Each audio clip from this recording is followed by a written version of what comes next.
Helen, thank you for joining us on TVC News this hour. The Nigerian Security and Civil Defense Corps, Ondo State Command, says it is committed to bringing crime to the barest minimum in the state. Commander Musa Farouk stated this while parading over 40 suspects involved in various crimes committed across the state in the month of February. Our correspondent Jesse Tafida has more details on this. These suspects were arrested by men of the Nigerian Security and Civil Defense Corps. They are suspected to be engaged in various criminal activities. The alleged crime ranges from theft, vandalization of public properties, rape, armed robbery, and criminal conspiracy. The young man was arrested at Bobanlai area of the town, it's a particular market, with 156,000 sefa currency, which he used to exploit the gullible, innocent traders. It's in our kitty. We're profiling and will be presented before the court. These trucks loaded with metal scraps and railway sleepers were also arrested along Maiduguri-Damaturu Highway. Commandant Musa Farouk says the suspects will be charged to court after preliminary investigations are completed so as to serve as deterrent to others. We have cases of vagabonds, that's Malians. These are a group of youngsters engaged in crime. They conspire to cause mayhem to fight a number of streets within the community here in Qatar. Their actions and conducts are intolerable, and they are going to be sanctioned by the law. We should be able to educate, counsel our wards and children to avoid crime, and if allowed to continue this way, if the tempo is allowed to continue, of course, it will not end well in the future. Residents of the state are urged to report any suspicious movement around them, as security is a duty for all. Jesse Tafida, TVC News, Maiduguri. Still on security matters, the Niger State Police Command has paraded 4 suspects with 295 rounds of live ammunition believed to be walking for an individual in Mango area of Plateau State, where local residents have come under frequent attacks. The police also paraded suspects transporting vandalized rail tracks and sleepers. Chalmi Bamiya has more details on this. Mango area of Plateau State has suffered a series of attacks by armed militias. The Niger State Police Command arrested a gun runner with 295 rounds of live ammunition contracted by another suspect in Mango. The police said the ammunition were packed in bags and hidden in a poultry farm in Sabonwuse in Tafa Local Council of Niger State. During the interrogation, the prime suspect Nuhu Abdullahi confessed that his elder brother Wan Ibrahim Abdullahi in Mango area of Plateau State sent a sum of 295,000 naira to him to purchase arms and ammunition that will be used in Mango. The police also paraded 5 other suspects for vandalism of rail tracks and sleepers. The Commissioner of Police said the military component at Sidekin Power intercepted, arrested and handed over a truck laden with vandalized rail tracks. The truth is that our determination in Niger State will pick you whether you are coming from Kaduna or you are coming from Kwara. You can't traverse with criminality through Niger, and God's willing, you go scot-free. We'll get you, you answer to the law. Of all these cases I have read out, they were all achievements made and obtained through credible intelligence from members of the public. We are not ghosts. And so if you relate with us, give us credible intelligence, we will work on it and try to nip criminal activities in the bud. We are here to serve you, and serving you we shall do. One of the suspects, Adekunle Sahid, said they were escorted by security operatives to the location where they picked the vandalized items. You go bring some security to lead us. I said, why? He said, I should not worry. That area is a bandit area.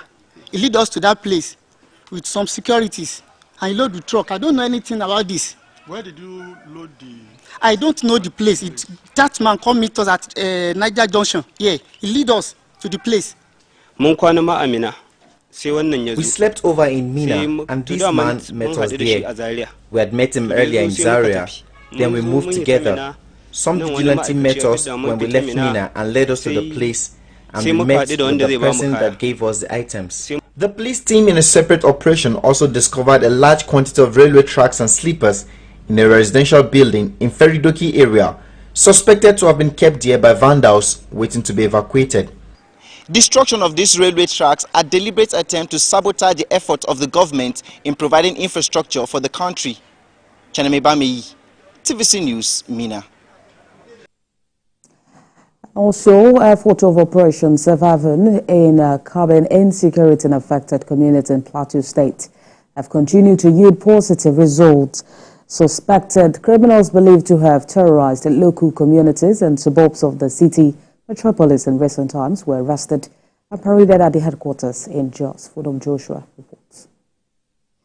Behind me are the latest suspects arrested by the efforts of the troops of Operation Safe Haven here in Jos, the Plateau State capital.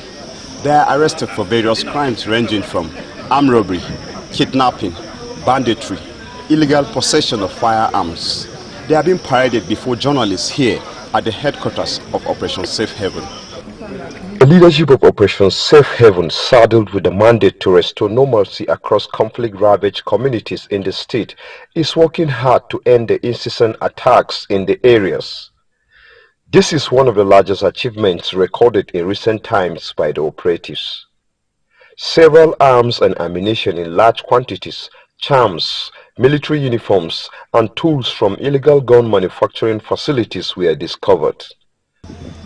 On the 2nd of January 2024, security agencies responded to a district call and activities suspected bandits at Bang, Jantin, and Guantin villages under Katoroko district was a local government area of Plateau State. The criminals were engaged, forcing them to flee. 4 suspects were arrested and 3 motorcycles recovered from the scene. On the same day, personnel arrested a notorious criminal named Mr. Marcus Dawa, 46 years with 1 rifle and a pistol at Damakaswai village in Kaura local government area of Kaduna State. The suspect, who has been on the white list of security agencies, confessed to have participated in several kidnappings and isolated killings. This man was rescued from kidnappers, but with bruises on his neck and back. He narrates his ordeals. They are going to kill me because of that, and I must credit their amount. I must pay them 5 million for their 5 bikes. I say I don't have money to pay them. That is why they flogged me like this. The commander of Operation Safe Haven, Major General Abdusalam Abubakar, calls on residents to help the troops with relevant information to maintain the peace. Funom Joshua, TVC News, Jos. And in a separate development, President Bola Tinubu has started his state visit to Qatar, where he said nation building requires perseverance and patriotism to succeed. The president stated this while fielding questions from State House journalists shortly after inspecting the National Museum of Qatar in Doha. We have more in this package. The president, who was kickstarting his 2-day official visit, was first conducted round the museum, a sprawling edifice which is located in the heart of Doha and built on a land of about 430,500 square feet. The museum, built around Sheikh Abdullah bin Jassim Al Thani's original palace, which had served as the seat of government for 25 years, provides a voice to Qatar's heritage while also celebrating its future. President Tinubu and his entourage were conducted around several sections where they viewed the early Hijazi Quran fragments, the Sitara of the Holy Kaaba, the Moroccan Ark, a copy of Al-Sufi's treatise on the fixed stars, the Abbasid blue and white bowl, the Seljuk stucco panel, the Doha Hind, and the post-Islamic Spanish ceiling. It's marvelous. It's detailed, well-detailed statement of history, culture, and growth, and economic opportunity And it is great to document this kind of culture from beginning of history, the beginning of civilization, the collaboration, the challenges, and the perseverance of leadership. Qatari Charity Foundation is currently building an orphanage in Maiduguri, building schools and others in Maiduguri, while they are also constructing thousands of homes in northern Nigeria, especially I think in Sokoto and in Kaduna. Their main objective is to assist the displaced communities in Nigeria, especially the downtrodden community. We want to convey our deep appreciation to the Qatari Charity Foundation. Oh, this is absolutely amazing because you really do get inspiration. You know, we have a plan to do a national museum and a number of other museums all over Nigeria and a number of museums even within some of our missions abroad. So this has been a great inspiration, and I can see where we can tap into the wealth of knowledge of what they have done here in Qatar and to be able to add value to the arts, culture and creative economy within Nigeria. Visits to the museum heralds other events that will culminate in the signing of agreements in 8 areas on Sunday between Nigeria and the Qatari government. Still on the President's 2-day visit to Doha, the Minister of Solid Minerals Development, Dr. Dele Lake, says comprehensive data on the pattern and quantity of energy mineral lithium are available at the Nigerian Geological Survey Agency for businesses interested in establishing companies in Nigeria. Mr. Lake made this disclosed in Qatar on Saturday at a meeting with businessmen on the sidelines of the visit of the President to the Arab country.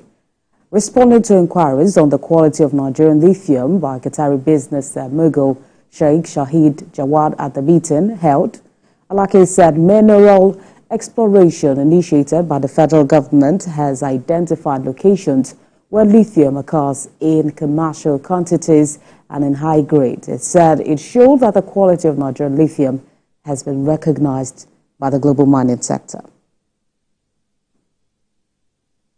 And back to security matters, the Vice President Kashim Shettima says the federal government will deploy new strategies to fight armed banditry, kidnapping and other security challenges faced in different parts of the country. The Vice President stated this after he held a closed-door meeting with former President Muhammadu Buhari at his residence in Daura. Mr. Shettima said the federal government will also deploy all resources and expertise needed to restore security and lasting peace to the affected areas. He said this administration was determined to fulfill its campaign promises to Nigerians despite economic challenges, while also urging Nigerians to continue to support and pray for the administration. The Vice President, who was accompanied by the Minister of Budget and Economic Planning, Senator Atiku Bagudu, that of Agriculture and Food Security, Abubakar Kyari, as well as former Imo State Governor, Senator Rocha Sokorocha, also paid homage to the Emir of Daura, Alhaji Umar Farouk, at his palace in Daura. Well, still watching TVC News this hour. We'll be back with more stories after this break. Stay with us.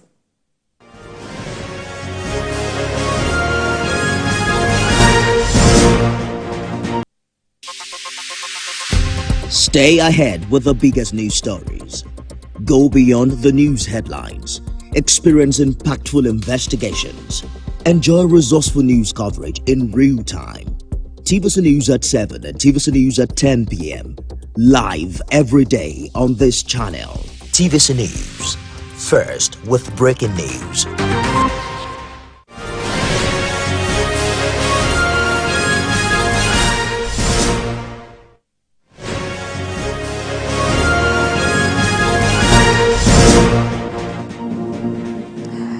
Thank you for staying with us on the news this hour.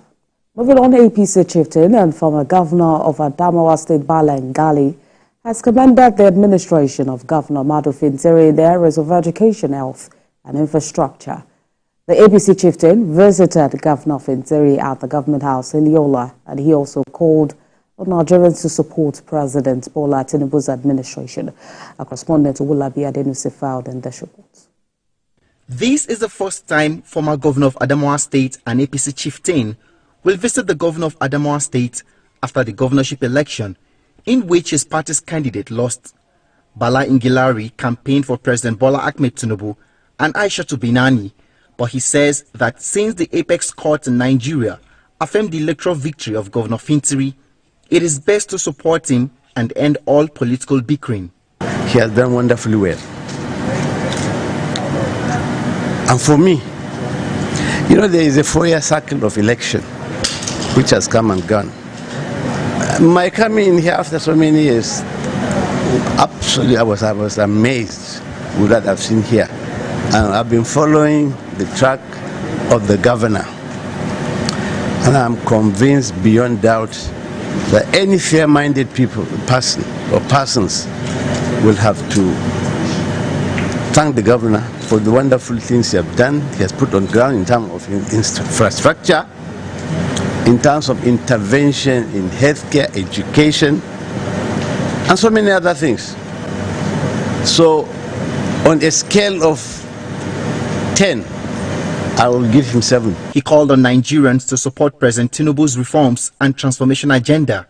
I'm proud of President Bola Ahmed Tinubu. He's doing exceedingly well, given the circumstances he has found himself in. Our main problem as citizens is that we don't have patience. And even from the religious perspective, you need patience in life to arrive at a destination. I'll give you a simple example. For 45 years, we have never passed 5,000–6,000 megawatts of electricity.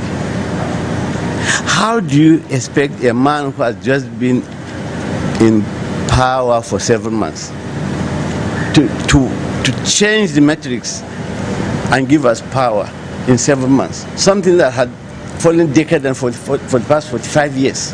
The former governor said the APC will also make efforts to convince Governor Ahmadu Fintiri to abandon the People's Democratic Party and join the APC. Now let's turn our attention to politics in Ondo State as a governorship aspirant on the platform of the All Progressives Congress in the state, Tunji Moyero, has stepped down his ambition and declared support for Governor Lucky Aiyedatiwa. The aspirant made his position known at a rally in Ore, Odigbo local government area of the state. Mr. Moyero said he is stepping down for Governor Aiyedatiwa, who is working on the legacies left behind by former Governor Akeredolu. He also said the governor has what it takes to take the state to an enviable height. Who today, by the special grace of God, has officially stepped down for His Excellency Dr. Honorable Lucky Orimisan Aiyedatiwa, the Executive Governor of Ondo State. I'm here today to congratulate Rama for his decision to join hands with our God-sent and God-anointed governor, Lucky Orimisan Aiyedatiwa. Meanwhile, the Port Harcourt-Aba rail line is built to commence full operations by the end of March. The managing director of the Nigerian Railway Corporation, Fide Tokira, who was on an inspection visit to the facility Port Harcourt on Saturday, disclosed this. Mr. Okira said that the China Civil Engineering Construction Company handling the project have assured the NRC that by the end of March, travelers will be able to travel to and from Aba by train. He further said there are plans to link the airport to the rails of the movement of goods to Aba, Umuahia and Enugu. Meanwhile, the inefficient power supply in Nigeria is a major factor limiting the country's economic progress. The newly sworn-in president of the Nigerian Institute of Electrical and Electronic Engineers, Engineer Felix Olu, emphasized this during his investiture ceremony in Abuja. Oloma Oyemache has more details on this. In its nearly 40-year history, this is the investiture of the 21st president of the Nigerian Institute of Electrical and Electronic Engineers. I will well and faithfully discharge the duties as the president of the Nigerian Institute of Electrical and Electronic Engineers. The newly sworn-in president, who has been acting since April 2023, officially began his tenure on January 1st, 2024. He says this ceremony is a formal introduction and a call for support from members, the government and the public. Meanwhile, the new president commended engineers globally for their collective efforts in maintaining technological advancement worldwide. Let us rise on our feet and give a very loud clapping applaud to engineers all over the world. He outlined the initiatives undertaken during his role as acting president and articulated his vision as the new president of the institute. The NIEEE won the trophy of the struggle for engineering professionalism in the fight against quackery. We also mobilized membership around the country and were able to register and induct about 365 new members in 2023 alone. We also hope to engage more in codes and standards development activities, and then we want to inaugurate more new chapters. As his first official assignment, Engineer Felix administered the oath of office on the members of the Executive Council that will work closely with him to achieve his mission. I, Engineer do solemnly affirm NIEEE. One of the suggestions for the NIEEE's new administration is to incorporate and utilize artificial intelligence to tackle security challenges within the country and also boost development within the institute. Uloma Oyemachi, TVC News, Abuja. And on the foreign scene, the United States has carried out its first airdrop of aid for Gaza with more than 30,000 meal parachuted in by 3 military planes. The operation was carried out in conjunction with the Jordanian Air Force, the UN Central Command has announced. U.S. officials say the drop was the first of many announced by President Joe Biden on Friday. He has promised to step up aid to Gaza after the death of over 100 people seeking aid from a convoy on Thursday. C-130s dropped more than 38,000 meals along the coastline of Gaza, U.S. Central Command said in a statement. Other countries, including Britain, France, Egypt, and Jordan, have previously airdropped aid into Gaza, but this is the first by the United States. Aid agencies have said that airdrops are an inefficient, expensive, and complex way of delivering supplies. And in sports, Liverpool has moved 4 points clear atop the English Premier League table after a dramatic stoppage time 1-0 victory over Nottingham Forest. Striker Darwin Núñez came off the bench to score a 99th-minute winner for the Reds. Liverpool will remain 4 points clear until second-place Manchester City play Manchester United in the Manchester Derby on Sunday. And in other matches, Chelsea came from behind to draw with Brentford 2-2 in the London Derby. Everton lost 3-1 at home to West Ham, and Fulham trashed Brighton 3-0. Newcastle United also defeated the Wolves 3-0 as Tottenham beat Crystal Palace. Aston Villa has also survived later fight back to beat Luton Town 3-2 courtesy of a Lucas late win. And that's TVC News this hour. For more updates on the stories we are monitoring, you can visit our website on www.tvcnews.tv. You can also follow us on our social media handles, Facebook, Instagram, and on X at TVC News NG.